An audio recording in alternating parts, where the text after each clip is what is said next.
നമ്മൾ മനസ്സിലാക്കേണ്ട മറ്റൊരു കാര്യം, ഇത് 100% ശുദ്ധമായ എക്മീൽ. അതിനകത്ത് യാതൊരു കണ്ടന്റും എന്തെങ്കിലും ഭാരം കൂടാനോ തൂക്കം കൂടാനോ അല്ലെങ്കിൽ പെട്ടെന്ന് എടുക്കാൻ വേണ്ടി എന്തെങ്കിലും കെമിക്കലോ ഇങ്ങനെയുള്ള യാതൊന്നും ആഡ് ചെയ്തിട്ടില്ല. ഇതിൽ ഉപയോഗിക്കുകയാണെങ്കിൽ ഒച്ചിൻ്റെ ശല്യത്തിൽ നിന്നൊരു പരിഹാരം ഉണ്ടാവും എന്നുള്ളതാണ് പൊതുവെ ആളുകൾ പറയുന്നുണ്ടല്ലേ.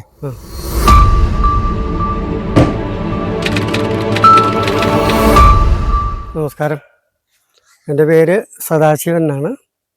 ഞാനിവിടെ രാജാക്കാടാണ്. രാജാക്കാട് ജനിച്ചു വളർന്ന ഒരാളാണ്. അപ്പോൾ ഇപ്പോൾ നിൽക്കുന്ന എൻ്റെ കൃഷിസ്ഥലത്ത് തന്നെയാണ്.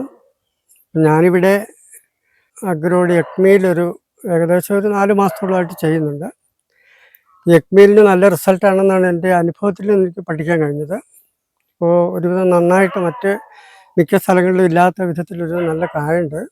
പിന്നെ കായ്ക്ക് നല്ല സാധാരണയിൽ കവിഞ്ഞൊരു വലിപ്പം ഉണ്ട്.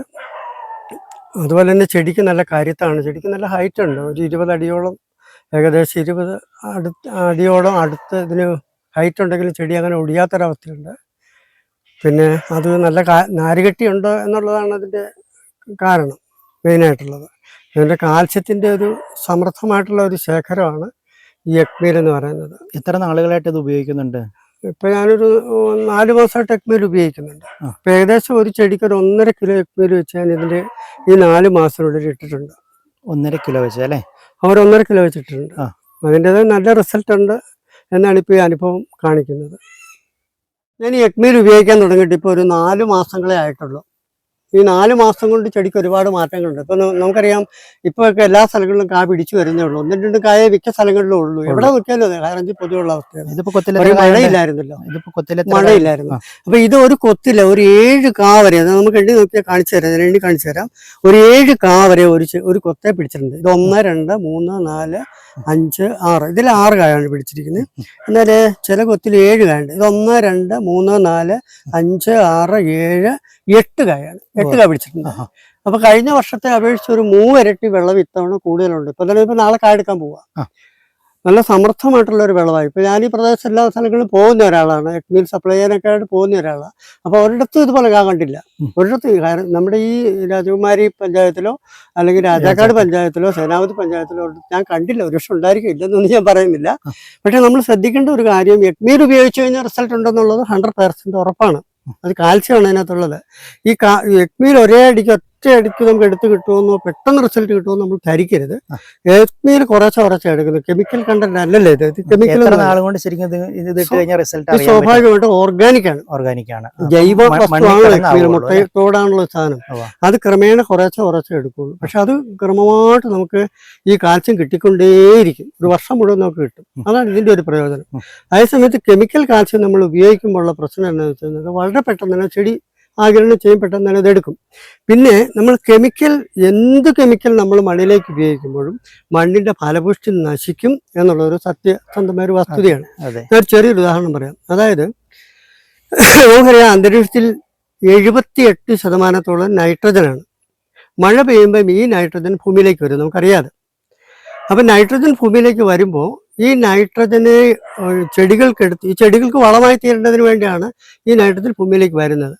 പക്ഷെ അത് പൂർണ്ണമായിട്ടും ചെടികൾക്ക് ഈ വളം കിട്ടുന്നില്ല. എന്തുകൊണ്ടാണ് കിട്ടാതെ വരുന്നത്? വനപ്രദേശങ്ങളിൽ കിട്ടുന്നുണ്ട്, നമ്മുടെ കാർഷിക മേഖലയിൽ പൊതുവെ അത് കിട്ടുന്നില്ല. അങ്ങനെ ഒരു അവസ്ഥയുണ്ട്. എന്താണ് കാരണം? എന്താണെന്നറിയാമോ? അതിന് കാരണം, ഈ നൈട്രജൻ ഭൂമിയിലേക്ക് വരുമ്പോൾ ഈ നൈട്രജനെ ചെടികൾക്ക് ആഗിരണം ചെയ്യാവുന്ന രീതിയിൽ, അതിന് വളമായിട്ട് സ്വീകരിക്കാവുന്ന രീതിയിൽ അതിനെ പാകപ്പെടുത്തി കൊടുക്കുന്ന തരത്തിലുള്ള നൈട്രജൻ ഫിക്സിംഗ് ബാക്ടീരിയ, നൈട്രജൻ വലിച്ചെടുത്ത് ചെടികൾക്ക് കൊടുക്കുന്ന തരത്തിലുള്ള ബാക്ടീരിയ മണ്ണിലുണ്ട്. ഈ രാസവളങ്ങളും രാസകീടനാശിനികളും കുമിൾനാശിനികളെല്ലാം നമ്മൾ കൂടുതലായിട്ട് മണ്ണിലേക്ക് ഉപയോഗിക്കുമ്പോൾ ഈ ബാക്ടീരിയ നശിച്ചു പോകും. അങ്ങനെ വരുമ്പോൾ ഈ അന്തരീക്ഷത്തിൽ നിന്ന് ഭൂമിയിലേക്ക് സൗജന്യമായിട്ട് ലഭിക്കുന്ന, മഴയിലൂടെ ലഭിക്കുന്ന ഈ നൈട്രജൻ ചെടികൾക്ക് കിട്ടാൻ വരും. അപ്പം അങ്ങനെ വരുമ്പോൾ എന്ത് ചെയ്യും? ആളുകൾ നൈട്രജൻ കണ്ടന്റുള്ള വളങ്ങൾ, ഉദാഹരണത്തിൽ യൂറിയ ഇടും. യൂറിയ ഇട്ടാൽ എന്താ കുഴപ്പം? യൂറിയ ഇട്ട് കഴിഞ്ഞാൽ ഈ യൂറിയയുടെ ഒരു ചെറിയ അംശം മാത്രമേ മണ്ണിൽ ഈ ചെടികൾക്ക് കിട്ടുന്നുള്ളൂ. ബാക്കി ഇത് വെള്ളവുമായിട്ട് യോജിച്ച് കഴിയുമ്പോൾ ഒരു രാസപ്രവർത്തനം നടക്കും. അവിടെ അമോണിയയും കാർബൺ ഡൈ ഓക്സൈഡും ഉണ്ടാകും. എന്താകും അതിൻ്റെ ഫലമല്ല? അമോണിയ എന്ന് പറഞ്ഞാൽ ഒരു വിഷമാണ്. അത് വരുമ്പോൾ ഈ ബാക്ടീരിയ മുഴുവൻ നശിച്ചു പോവാണ്. അപ്പോൾ ചെടികൾക്ക് സൗജന്യമായി കിട്ടേണ്ടതിന് വേണ്ടി ദൈവം ദാനമായി നൽകിയിരിക്കുന്ന ഈ നൈട്രജൻ ചെടികൾക്ക് കിട്ടാൻ വരും. മറ്റൊരു അപകടം കൂടെ ഉള്ളത്, ഈ നൈട്രജൻ ഒരു യൂറിയയിലാണെങ്കിൽ 46% നൈട്രജനും ബാക്കി ക്ഷാരമാണുള്ളത്. ഈ ക്ഷാരം വെള്ളത്തിൽ ലയിക്കുകയില്ല, അത് മണ്ണിൻ്റെ മുകളിൽ അങ്ങനെ തന്നെ കിടക്കും. എന്താ സംഭവിക്കുന്നത്? മണ്ണിൻ്റെ മുകൾ പരപ്പ് കട്ടിയുള്ളതായിത്തീരും, സിമെൻ്റ് ഇട്ടതുപോലെ പാറ പോലെയായിത്തീരും. എന്താ അതിൻ്റെ ഫലം? ഈ ബാക്ടീരിയകൾ നശിച്ചു പോകുമെന്നുള്ളത് മാത്രമല്ല അതിൻ്റെ അപകടം, അതേപോലെ തന്നെ മണ്ണിൻ്റെ അടിയിലേക്ക് വെള്ളം ഇറങ്ങാതെ വരും. എന്താ അതിൻ്റെ അപകടം? മണ്ണിൽ വെള്ളം ഇറങ്ങാതെ വന്നു കഴിഞ്ഞാലുള്ള കുഴപ്പം എന്താ? നമുക്ക് ഭൂഗർഭജലം ഇല്ലാതെ വരും.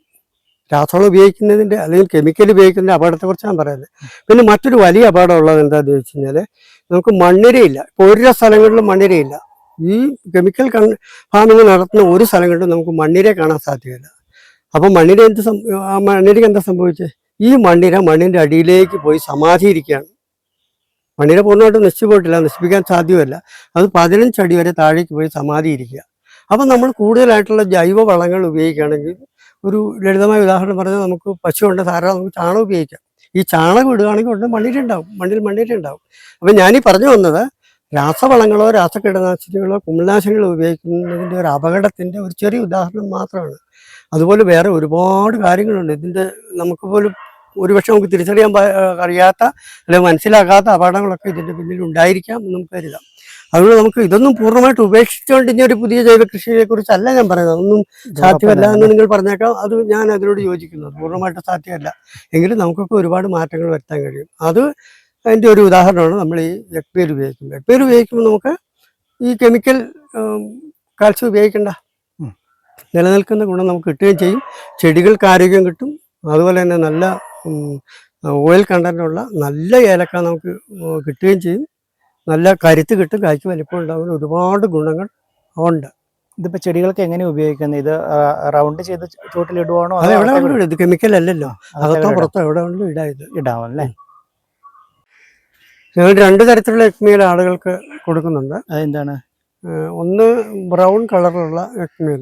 അപ്പം നാടൻ കോഴി അതുപോലെ തന്നെ ഈ ഗിരിരാജ കോഴിയുടെ ഒക്കെ നമ്മൾ ബ്രൗൺ കളറാണല്ലോ അതിൻ്റെ മുട്ട വരുന്നത്. അപ്പം അത്തരത്തിലുള്ള ഒരു എക്മീലുണ്ട്. അതുപോലെ തന്നെ സ്റ്റീം ചെയ്തെടുത്ത വൈറ്റ് കളറിലുള്ള എക്മീലുണ്ട്. പിന്നെ നമ്മൾ മനസ്സിലാക്കേണ്ട മറ്റൊരു കാര്യം, ഇത് 100% ശുദ്ധമായ എക്മീൽ. അതിനകത്ത് യാതൊരു കണ്ടന്റും എന്തെങ്കിലും ഭാരം കൂടാനോ തൂക്കം കൂടാനോ അല്ലെങ്കിൽ പെട്ടെന്ന് എടുക്കാൻ വേണ്ടി എന്തെങ്കിലും കെമിക്കലോ ഇങ്ങനെയുള്ള യാതൊന്നും ആഡ് ചെയ്തിട്ടില്ല. 100% എക്മീൽ മാത്രം, അതുമാത്രം മുട്ടത്തോട് പൊടിച്ചിട്ട് മാത്രമേ ഉള്ളൂ. ഇപ്പം നമ്മൾ പറഞ്ഞ ഇത് വെച്ച് നോക്കുമ്പോൾ ഇത് രണ്ടും തമ്മിലും വില വ്യത്യാസങ്ങളുണ്ടോ? ഇത് സ്റ്റീം ചെയ്ത് ഇതെടുക്കണമെങ്കിൽ കുറച്ച് ചിലവുണ്ടല്ലോ. അപ്പോൾ അതിൻ്റെ ഒരു ചെറിയൊരു വില വ്യത്യാസമുണ്ട്. ഇതേ സാധനം തന്നെ ഈ ബ്രൗൺ എക്മീൽ തന്നെ സ്റ്റീം ചെയ്തെടുത്ത് വരുന്നതാണ്. അത് വൈറ്റ് കളറാണ്. പെട്ടെന്ന് തന്നെ പൊടിഞ്ഞ് മണ്ണിലേക്ക് ചേരാൻ എളുപ്പമുണ്ടല്ലേ?